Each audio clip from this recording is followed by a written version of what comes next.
नमस्कार। फिर से हाजिर हूँ एक नई कहानी के साथ में। मैं हूँ राज।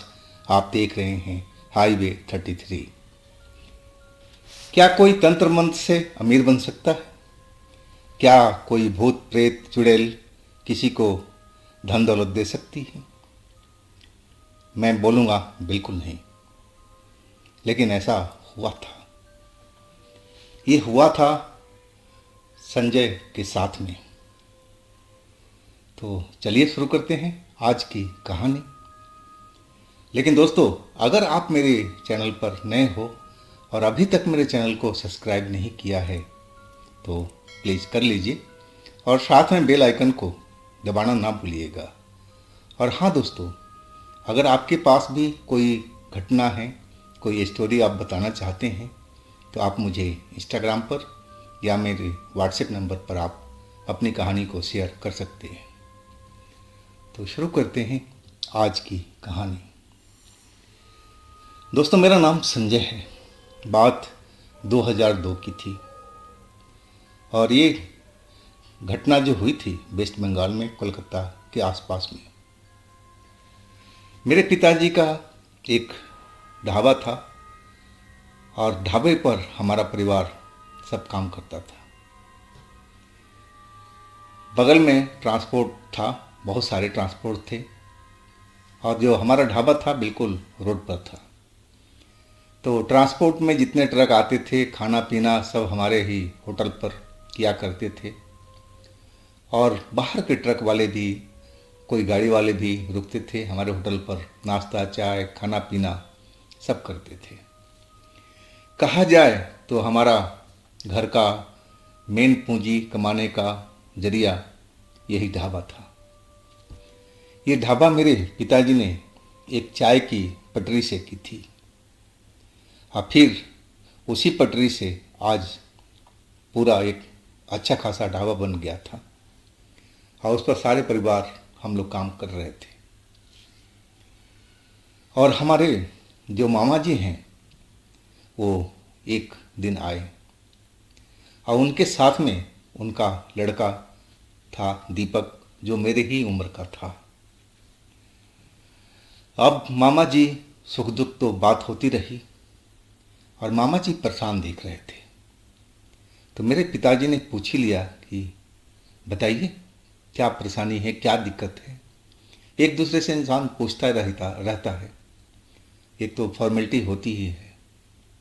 लेकिन जो मामा जी थे ना, उनकी आंखों से आंसू निकलने लगा। अब मुझे भी लगा कि मामला बहुत सीरियस है। मेरे पिताजी भी उनको चुप कराने लगे कि भाई साहब रोइए मत, बताइए आप क्या तकलीफ है आपको। अब मामा जी शांत हुए, फिर अपने दुख दर्द बताने लगे कि देखो, तुम तो जानते ही हो कि हमारा खेती पर काम चलता था और कई सालों से फसल सही नहीं हो पा रही है। कर्जा बहुत ज़्यादा बढ़ चुका है और मैं चाहता हूँ कि मेरे लड़के को कहीं पर काम पर लगवा दूँ, जिससे दो पैसा की आमदनी हो सके, हमारा घर का कम से कम खर्चा तो चले। और वो कहने लगे कि हमारे घर में ऐसा हो रहा है कि कभी एक टाइम का चूल्हा जल रहा है और दूसरे टाइम को सोचना पड़ता है, देखना पड़ता है कि कहाँ से जुगाड़ करें। जब इतनी बात मामा जी ने पिताजी को बताया तो पिताजी सोच में पड़ गए थे और मैं भी उनकी बात सुन करके दुखी था कि मेरे मामा के घर में ऐसी हालत चल रही है और उन्होंने बिल्कुल हम लोगों को नहीं बताया। तभी पिताजी बोले कि आप भाई साहब चिंता मत करो, आपका लड़का कितना पढ़ा लिखा है। और फिर दीपक से बात होने लगी। दीपक पढ़ा लिखा लड़का था। पिताजी ने बोले कि कोई दिक्कत नहीं, हमारे पास यहीं रहेगा और मैं इसकी नौकरी जल्द से जल्द लगवा दूंगा। और फिर कुछ पैसे उन्होंने मामा जी को दिए कि भाई साहब ये रखिए और अपना घर का खाने पीने का व्यवस्था कीजिए, अगर जरूरत पड़े तो दोबारा हमसे बोलिएगा। लेकिन मामा जी पैसे नहीं ले रहे थे। तो पिताजी कहने लगे कि इसको आप कर्जा ही समझ कर रख लीजिए, जब आप पर आ जाएगा, फसल आपकी कटेगी, पैसा आएगा तो धीरे धीरे चुका देना। तब जाकर के मामा जी ने पैसे लिए थे। अब दीपक हमारे पास में रुक गया था और मामा जी अपने गांव चले गए थे। अब पिताजी को इतना टाइम नहीं मिलता था कि कहीं पर जा कर के दीपक के लिए नौकरी का व्यवस्था करे। वो उन्होंने मुझे भी बोल रखा था कि बेटा देखना, यहाँ तो बहुत सारे ट्रांसपोर्ट का ऑफिस हैं, पढ़ा लिखा है लड़का, तो कहीं ना कहीं क्लर्क का अब कुछ लिखने पढ़ने का काम मिल ही जाएगा। और फिर मैंने दीपक के साथ में लेकर के कई ट्रांसपोर्ट ऑफिस जो मेरे जानकार थे उनके पास पहुंच गया और एक जगह पर बात बन गई।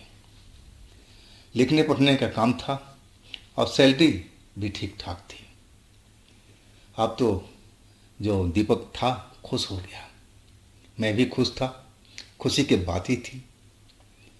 अब हमारे होटल में वो खाना खाता और हमारे घर में ही जो पीछे बना हुआ था उसी में रहता और अपना ड्यूटी आता और जाता। महीना दिन से ऊपर गुजर चुका था, एक सैलरी उसको मिल भी गई थी। पैसे अपने गांव वो भिजवा दिया। कुछ पैसे हमें दे रहा था कि कुछ पैसा आप लोग रख लो, लेकिन पिताजी ने बिल्कुल मना कर दिया। बोला नहीं, सारा पैसा अपना पिताजी के पास भेजो। अब वही किया, वो सारा पैसा जो भी उसका सैलरी का था पिताजी के पास भेजा था। वो संडे का दिन था और उसकी उस दिन छुट्टी रहती थी। तो हम होटल पर बैठे हुए थे, पिताजी आराम कर रहे थे, मैं काउंटर संभाला हुआ था और वहाँ पर एक फकीर जैसा लोग आया काला कपड़ा में। दीपक भी कुछ शायद मनोरंजन रेडियो वगैरह का आनंद ले रहा था और वो काला कपड़े वाला जो फकीर जैसा आदमी था वो टेबल पर आ करके बैठ गया और मुझे बोला कि बेटा चाय पिलवा दो। हमारे पिताजी किसी भी साधु संत फकीर को खाना खिलाना, जो भी सेवा करना है, उसका कोई पैसा नहीं लेते थे और कहते थे कि बेटा ऐसे लोगों का तुम भी सेवा किया करो, पैसे मत लो किसी से भी, भगवान हमें और देगा। हमें बढ़िया सी चाय बना करके उस फकीर बाबा को जा कर के दे आया। फकीर बाबा का उम्र ज़्यादा नहीं थी, मुश्किल से 30-35 साल का मुझे दिखाई पड़ रही थी और मैं चाय देकर काउंटर पर आकर अपने काम में लग चुका था। और जो दीपक था वो फकीर बाबा के पास जा कर के बैठ गया और उसकी बातचीत फकीर बाबा से चलने लगी थी। पता नहीं किस टॉपिक पर दीपक बात कर रहा था। मैंने जब नज़र घुमाता था तो दीपक उन्हीं के पास बैठा हुआ बात करता हुआ दिखाई देता था। करीब 1-1.5 घंटे उनकी बातचीत चली थी और उस बाबा ने एक पर्ची पर कुछ लिख करके दीपक को दिया था। मैं काम में व्यस्त होने के कारण ज़्यादा ध्यान नहीं दे पाया। हाँ, फिर वो बाबा चले गए थे, दीपक भी कहीं निकल गया था। हाँ, शाम के खाने के टाइम पर जब दीपक आया तो मुझे ध्यान आ गया कि इस फकीर बाबा से दीपक की क्या बातचीत हो रही थी और वो पर्ची पर क्या लिख करके दिए थे बाबा। अब मैं दीपक से पूछ लिया कि वो फकीर बाबा से तुम्हारी क्या बातचीत चल रही थी। वो कहने लगा बस ऐसे ही कुछ जानकारी ले रहा था। मुझे मालूम चल गया कि दीपक झूठ बोल रहा है, उसकी जबान लड़खड़ा रही थी। मैंने बोला ठीक है, नहीं बताना चाहते तो मत बताओ, आखिर तुम्हें फकीर साधुओं से क्या दिक्कत हो गई, क्या उनसे ज्ञान लेना चाहते हो। वो हंसते हुए कहने लगा कि नहीं, ऐसा कुछ नहीं है, मैं ऐसे ही कुछ ज्ञान की बातें पूछ रहा था। मैंने बोला ठीक है, ज्ञान की बात करना भी चाहिए। और वो पर्ची पर क्या दिए थे लिख करके फकीर बाबा, वो कहने लगे ऐसा कुछ नहीं था, एक जगह का एड्रेस था किसी आश्रम का। वो कह रहे थे कि कभी खाली वक्त हो तो हमारे आश्रम पर आया करो। और फिर वो टॉपिक चेंज कर दिया था। मैं पूरी तरह से जान चुका था कि दीपक आधा बात तो छिपा रहा है, आधा ही सच बोल रहा है और आधा को बिल्कुल छिपा रहा है। खैर, मुझे क्या करना था, मैं अपने काम में मस्त। और इस तरह करीब 1 महीना और बीत गया था। अब जो दीपक था, ट्रांसपोर्ट के ऑफिस ज़्यादा दूरी पर नहीं थी और उसकी शाम को 7 बजे छुट्टी हो जाती थी। 9 बजे जाता था वो और शाम को 7 बजे छुट्टी हो जाती थी। लेकिन अब हमारे होटल पर वो कभी रात को 9 बजे, कभी 10 बजे, कभी उससे भी लेट आने लगा। मेरे पिताजी ने एक बार डांटा भी उसको कि अरे बेटा, तुम कहाँ रात को भटकते रहते हो? भैया, टाइम पर यहाँ पर आया करो, तुम्हारा तो ऑफिस और ये हमारा घर कोई ज़्यादा दूरी पर नहीं है, तो इतना टाइम कहाँ लगाती हो? दीपक कहने लगा, मामा जी, बस ऐसे ही सड़क पर निकल जाता हूँ घूमते फिरते और थोड़ा टाइम पास कर लेता हूँ। और मेरे पिताजी ने समझाया कि देखो बेटा, रात को ज़्यादा घूमना फिरना सही नहीं होता है, वो भी अकेले। दीपक समझ गया था कि मेरे पिताजी उससे नाराज़ हैं। और फिर 2-3 दिन तो बिल्कुल टाइम पर वो आया। और इसके बाद एक रात वो हमारे बगल में ही सोता था। एक ही बिस्तर था हमारा, एक पलंग था बड़ा सा, और उस पर दीपक भी सोता था, मैं भी सोता था। हाँ, एक रात वो करीब 10:30 बजे के आसपास आया। अब पिताजी मेरे दुकान संभालते थे रात को, और ज़्यादातर दिन में मैं बैठता था, तो मैं आराम करने के लिए आ गया था और मैं सो भी गया था। उसके बाद दीपक आया था, और दीपक जब आया तो मेरी नींद खुली थी। उसके कपड़े पर इत्र की खुशबू आ रही थी। मुझे थोड़ा सा अलग महसूस हुआ, क्योंकि दीपक कभी इत्र लगाता नहीं था, लेकिन आज क्यों ये लगाया है। मैं बोली पड़ा कि दीपक, क्या कहीं पार्टी उर्टी में गए थे क्या, कि आज तुमने इत्र लगा रखा है? बोला, नहीं भैया, मैं कहीं नहीं गया था, बस ऐसे ही थोड़ा सा था मेरे पास में, तो मैंने सोचा लगा लूँ। खैर, बात वो ख़त्म हो गई थी। वो दीपक आकर के सो गया था। और सुबह जब मेरी नींद खुली तो मैं उठा, देखा दीपक अभी भी सो रहा है, क्योंकि उसको 9 बजे के आसपास ड्यूटी जाना होता था, थोड़ा लेट ही उठता था। और जब मेरी निगाह पड़ी दीपक की तकिए के पास में, तो वहाँ पर मैंने करारे करारे नोट देखे, बिल्कुल नया नया नोट, जबकि उसकी सैलरी का टाइम भी नहीं था, और नोट भी बहुत सारे थे। मैं देख करके एक बार तो हैरानी हो गया था। मैं सोचा कि दीपक को जगाऊं, लेकिन मुझे काउंटर पर जाना था और मैं उस टाइम तो निकल गया। हाँ, दीपक जब तैयार हो करके, नहा धो करके नाश्ता करने के लिए हमारे पास में आया, और तब मैं उससे पूछ ही बैठा कि दीपक, तुम्हारे पास तकिए के पास में बहुत सारा मैं करारे करारे नए नोट देखे हैं, क्या तुम्हें बोनस वोनस मिला है, या एडवांस लिए हो, या सैलरी मिली है दोबारा से? वो मेरी बात सुन करके एकदम दंग रह गया था। उसे लगा कि उसकी चोरी पकड़ी गई है। वो झेप सा गया, बोला, नहीं नहीं, किसी दोस्त ने मुझे दिया था पैसा रखने के लिए। अब उसको 2 महीना तो यहाँ पर आए हुए हुआ, और इतना सारा पैसा भला उसका कौन सा दोस्त हो सकता है जो उसको दिया हो। मैं कहने लगा कि दीपक, तुम सच नहीं बोल रहे हो, सच बताओ, वो पैसा किसका है, कहाँ से लाए हो, कहीं बाद में हमें तकलीफ ना हो। लेकिन वो बार बार वही कह रहा था कि नहीं, मेरे दोस्त ने मुझे दिया है और आज मैं इसको पैसे को उसको वापस दे दूंगा। अब मैं समझ गया कि दीपक सच नहीं बोल रहा है। खैर, मैं टाल दिया उस बात को। मन में तो थोड़ा अजीब सा लगा था मेरे को कि दीपक मेरे से भी झूठ बोल रहा है। अब उसके बाद रात को हम लोग इंतज़ार करते रहे कि दीपक आएगा आएगा।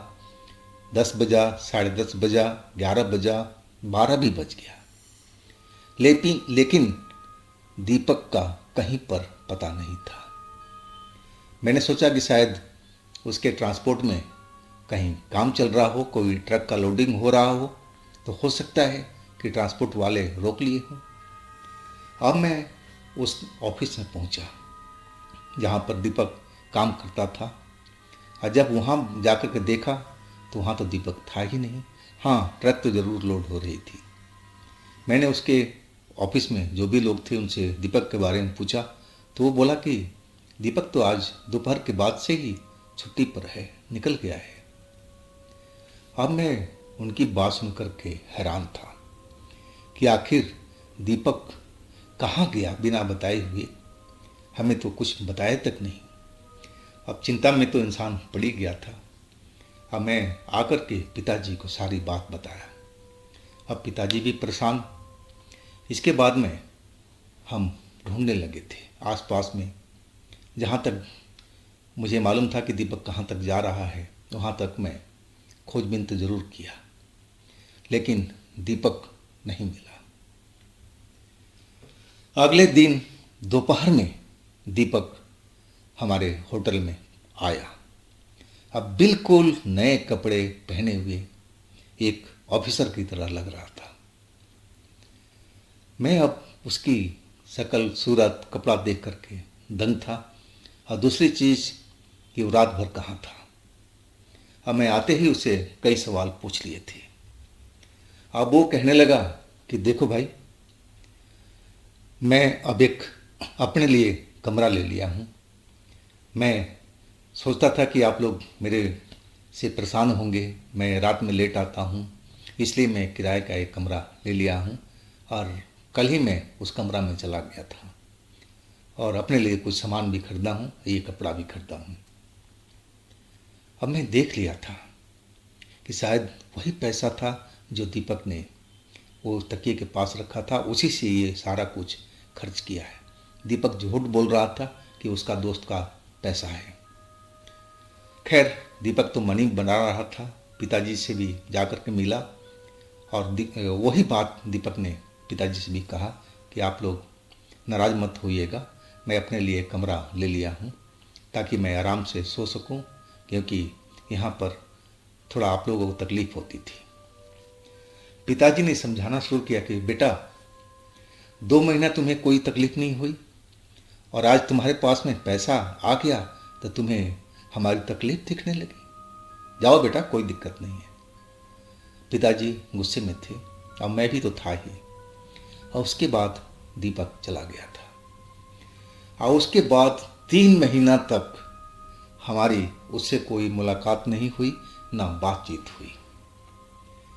हमने दीपक के बारे में उसको पिताजी को सारा खबर हमने भेज दिया था। हम निश्चित थे, चलो दीपक जहाँ है खुश रहना चाहिए। 3 महीने के बाद में मेरी मुलाकात फिर दीपक से हुई। वो एक बढ़िया सी मोटरसाइकिल लेकर के हमारे पास ढाबे पर पहुंचा था। कपड़े भी महंगे वाले पहन रखे थे, हाथ में घड़ी भी महंगा वाला था। आखिर इसको कौन सी लॉटरी लग गई है कि उसका पैसा उसको मिल रहा है, मुझे कुछ समझ में नहीं आ रहा था। अब मैं दीपक से बोला, अरे भाई, तुम्हारा तो लॉटरी निकल गई है क्या? इतनी महंगी बाइक तुम्हारी, कपड़े, ये देखो घड़ी कितनी महंगी, क्या हुआ तुम्हारे साथ में? वाकई कोई लॉटरी निकली है क्या तुम्हारी? दीपक हंसते हुए कहने लगा, अरे छोड़ो भी, आदमी का कब दिन पलट जाए कोई कहा नहीं जा सकता है। मैं समझ गया कि दीपक कुछ नहीं बताएगा, आगे भी नहीं बताया तो अब क्या बताएगा। वो तो बस अपनी नई मोटरसाइकिल हमें दिखाने के लिए आया था कि मैं बाइक लिया हूँ और मैं एक अमीर लड़का बन चुका हूँ। अब फिर दीपक चला गया था। मैं भी उसकी महंगी बाइक देख करके, अच्छे कपड़े देख करके, और मैं सोच में पड़ गया था कि इसको कौन सी ऐसी कुबेर का खजाना मिल गया है जो ये रातों रात पैसे वाला बन चुका है। लेकिन मुझे कुछ भी उसके बारे में जानकारी नहीं थी। फिर 3 महीना और बीत गया था। मामा जी के गांव से एक मिलने वाला आया था और वो हमारे होटल पे ही, जब भी शहर आता था तो हमारे होटल पे ज़रूर आता था। और वो बताने लगा कि मामा जी के घर तो एकदम चांदी कट रही है, नए मकान बन चुका है, आसपास के बहुत सारे ज़मीन खरीद लिए हैं, वो तो अमीर बन चुके हैं। अब सारी बात सुन करके मेरे पिताजी भी हैरान थे, मैं भी हैरान था कि आखिर इतना सारा पैसा दीपक कैसे कमा लिया। हम लोग तो बर्तन घिस घिस करके इतने सालों से ढाबा चला रहे हैं, हम उसी में अपना बस जीवन को पार लगा रहे हैं, और वो 2 महीना में उसको क्या मिल गया था, हम उसी सोच में डूबे हुए थे। खैर कुछ महीने और बीत गया और एक दिन दीपक हमारे पास आया। उस वक्त उसके पास बाइक नहीं थी, वो साइकिल से आया था, वो भी पुरानी सी साइकिल थी। मैं देखते ही बोलने लगा, अरे दीपक, तुम्हारी वो बाइक कहाँ गई? अब तो तुम्हें कार से आना चाहिए, तुम्हारे पास तो इतना पैसा हो चुका है। वो कहने लगा कि भैया थोड़ा पानी पिला दो, प्यास लगी है। और उसके जो कपड़े थे अब पुराने हो चुके थे, नए कपड़े जो हमें दिखाता था कि हम बहुत पैसा वाले हो गए हैं, अब उसको एक्चुअल अपनी औकात में आ चुका था। वही कपड़े अब पुराने जैसे लग रहे थे, जो चमकते हुए दीपक कभी पहन के आया था। मैं कहने लगा, भैया क्या हुआ, तुम्हारी इतनी गरीबी कैसे आ गई? वो कहने लगा कि भैया मुझसे बहुत बड़ी गलती हुई, मैं एक तांत्रिक के चक्कर में आ गया था। अब फिर वो कहानी बताने लगा। मैंने दीपक की तरफ देखा, वाकई जो हंसता हुआ लड़का था, चेहरे पर हमेशा मुस्कान रहती थी, चेहरे पर एक जब मुस्कुराता था तो अलग ही लगता था कि हाँ दीपक सही एकदम जवान लड़का है। लेकिन आज जो दीपक का मैं चेहरा देख रहा था, लग रहा था जैसे उसको शरीर से सारा खून निकाल लिया। चेहरा बिल्कुल पिचका हुआ दिखाई दे रहा था, जैसे किसी बूढ़े इंसान का हो, वैसे ही शरीर ढांचा बना हुआ था उसका। अब उसकी कहानी सुनने के लिए तैयार हो चुका था। अब वो कहानी अपना बताने लगा। दीपक कहने लगा कि भाई मेरे से बहुत बड़ी गलती हो गई, पैसा तो मैंने बहुत कमाया, लेकिन अब मेरे से बर्दाश्त नहीं हो पा रहा है। मैंने बोला, भाई क्या बर्दाश्त नहीं हो रहा? जब पैसा तुमने इतना कमाया तो संभाल के रखा भी तो होगा। बोला, हाँ हम गांव पर सारा पैसा पिताजी को भेज दिए थे, घर भी बन चुका है, कुछ खेत भी लिए हैं। मैंने बोला, फिर तुम्हारी हालत कैसे हो गई अब? वो कहने लगा कि भाई घर का पैसा तो सब कुछ सुरक्षित है, मैं भी सुरक्षित हूँ, ऐसी कोई बात नहीं है, लेकिन मेरी जान अब खतरे में आ चुकी है। और जो वो कहानी बताया सुन करके मैं एकदम घबरा गया था। वो कहने लगा कि उस दिन आपने पूछा था ना कि उस काले कपड़े वाले फकीर से मैं क्या पूछ रहा था, तो मैं वही पूछ रहा था। मैंने सुना था कि कोई आत्मा होती है जो धनवान बना देती है बहुत जल्दी, और उसी फकीर से मैं उस चीज़ का पता कर रहा था कि बाबा वास्तव में ऐसा होता है क्या। वो कहने लगा, हाँ होता है, कुछ मंत्र शक्ति है, उसको तुम जाप करोगे तो एक साया तुम्हें नज़र आएगी, और साया का तुम्हें पूरा ध्यान रखना पड़ेगा, जो कहेगी वो करना पड़ेगा, और जो तुम मांगोगे वो मिलेगा, लेकिन बदले में उसको भी तुम्हें कुछ देना होगा। अब वही मंत्र मैंने उस कागज़ पर लिखवाया था जो आपने बोला था कि क्या तुम पर्ची पर क्या लिए हो, तो वही मंत्र था। और इसके बाद में मैं रात को जाकर के मंत्र को याद करता था, अकेले में बैठता था, मंत्र को आह्वान करता था। और फिर एक रात मैं पार्क में बैठा हुआ अकेले में और मंत्र को आह्वान कर रहा था, और तभी मेरे सामने में एक सुंदर सी लड़की आकर के खड़ी हो गई, और वो कहने लगी कि क्यों मुझे बुलाया है, काम बताओ। मैं उसको देख करके एकदम हैरान रह गया था, डर भी लगा था। लेकिन वो मासूम सी लड़की मुझे दिख रही थी। मैंने अपना दुख दर्द उसको बताया कि हम लोग बहुत गरीब हैं, हमारे पास पैसे नहीं हैं। वो मुझे डांटने लगी, कहने लगी क्या तुमने पैसे के लिए मुझे बुलाया है? मैंने बोला हाँ, मुझे अमीर बनना था। फिर उसने कुछ शर्तें बताई कि ये सब तुम्हें करना पड़ेगा। अब मैंने वो शर्त सारा मान चुका था। उसकी जो पहली शर्त थी कि जो मैं कहूँगी मेरे साथ करना पड़ेगा। दूसरी चीज़, हर रात मुझे भोजन देना होगा, वो भी मांसाहारी। वो भी शर्त मैं मान लिया था।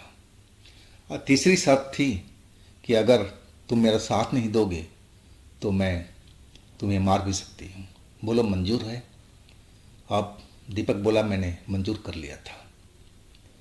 और इसके बाद उससे हमारी दोस्ती तो हो ही गई थी और अगले ही दिन वो मुझे कुछ पैसे दे दिए थे और तब मैं जा कर के वो कमरा किराए पर लिया था।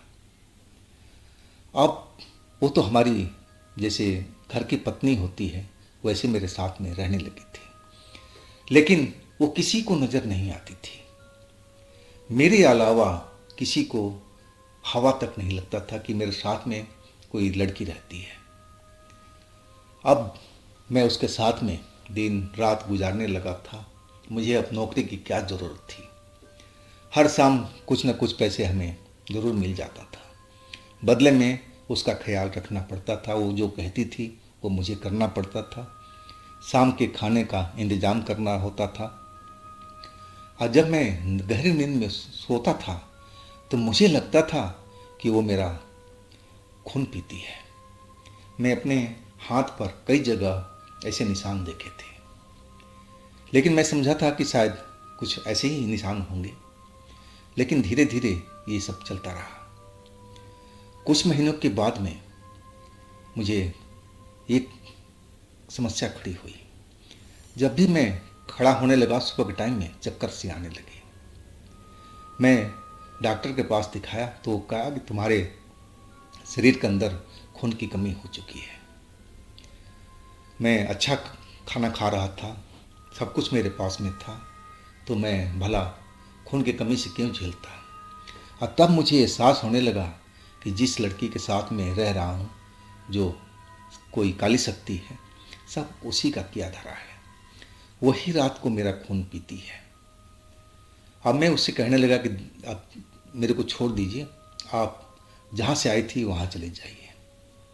लेकिन वो लड़की अब जा नहीं रही है। वो हमारे पीछे हाथ धोकर के पड़ी हुई है। आप तो कुछ पैसे भी नहीं हमें मिल रहे हैं।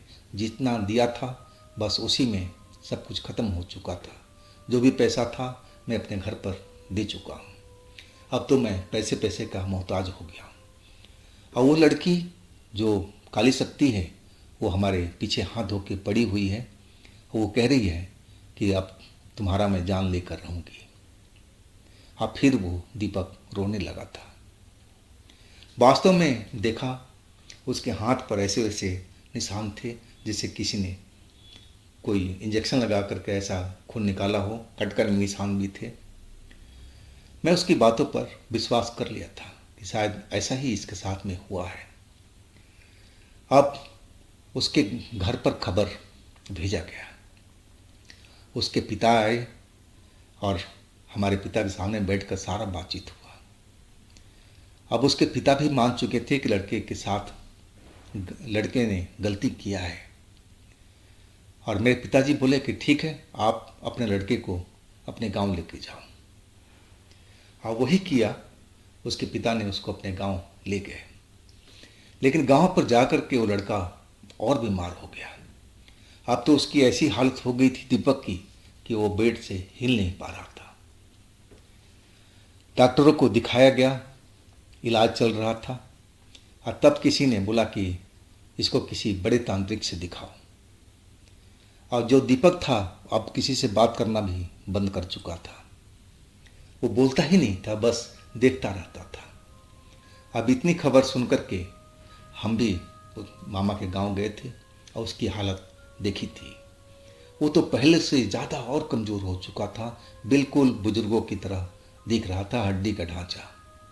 बस आंखें उसकी साफ साफ दिख रही थी। मैं उसकी हालत देखकर वास्तव में रोना आ चुका था कि एक गलती ने इंसान को कहाँ से कहाँ तक पहुँचा दिया था। और वो लड़की जो उसके साथ में थी वो आज भी उसके साथ रह रही थी, उसका साथ बिल्कुल नहीं छोड़ रही थी। तांत्रिक ने आते ही उस मर्ज को पकड़ लिया था और बिल्कुल क्लियर बोल दिया था कि तुम्हारे लड़की की गलती है, इसने ही एक काली शक्ति को आह्वान किया था और उसे अपने घर में रखा इतने दिनों से, और सब दोस्त तुम्हारे लड़के का है।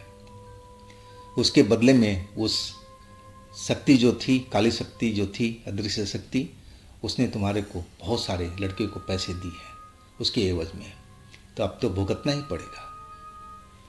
लेकिन जो मामा जी थे उस तांत्रिक को पैर पकड़ लिए थे कि कैसे भी करके उस लड़की से पीछा छुड़वाइए। तांत्रिक कहने लगा कि ठीक है, हम कोशिश करेंगे, जितना हो सकता है हम उस लड़की से उसको अलग करने की कोशिश करेंगे, लेकिन मुझे नहीं लग पा रहा कि वो हो पाएगी। अब फिर तांत्रिक ने जो भी अपना साधना था, तंत्र विद्या था, उस पर लगाया, लेकिन बात बनी नहीं। आखिरकार तांत्रिक ने खुद ही बोला कि इसको आप कामाख्या मंदिर ले जाओ जो असम में है, वहाँ पर हो सकता है कि आपकी लड़की की जान बच जाए, नहीं तो मुझे नहीं लग पा रहा है कि आपका लड़का बच पाएगा। अब मरता क्या ना करता। अब हमारे मामा उसको गाड़ी वाड़ी में ले करके कामाख्या मंदिर पहुँचे थे और वहाँ पर जा कर के जो पुजारी वगैरह थे उनसे मिले और सारी कहानी को बताया। अब वहाँ के पुजारियों ने उनको आश्वासन दिया कि टाइम तो लगेगा, लेकिन वो उस लड़की को उसके शरीर से बिल्कुल उतार फेंकेंगे। और वही हुआ। कुछ महीने तो वहाँ रुकना पड़ा था, लेकिन फिर दीपक सही हो गया था। अब फिर वो बिल्कुल उस लड़की को भूल चुका था, वो लड़की का नाम तक लेना नहीं चाहता था। बिल्कुल पहले वाला दीपक अब बन चुका था। हाँ, सपने में ज़रूर वो बताता था कि कई बार वो लड़की नज़र आती थी और कहती थी कि आओ ना मेरे साथ में चलो ना, मैं बहुत तुम्हें पैसा दूंगी, बहुत सारा धन दूंगी। और दीपक डर करके उठ जाता था। लेकिन ये जो सपना था कुछ दिन के बाद में वो भी अब दूर हो चुका था। अब कहा जाए तो दीपक बिल्कुल स्वस्थ हो चुका था।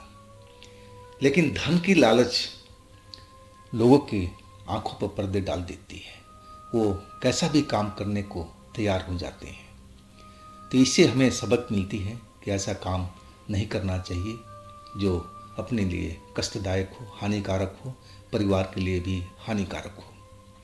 तो दोस्तों, ये थी आज की कहानी।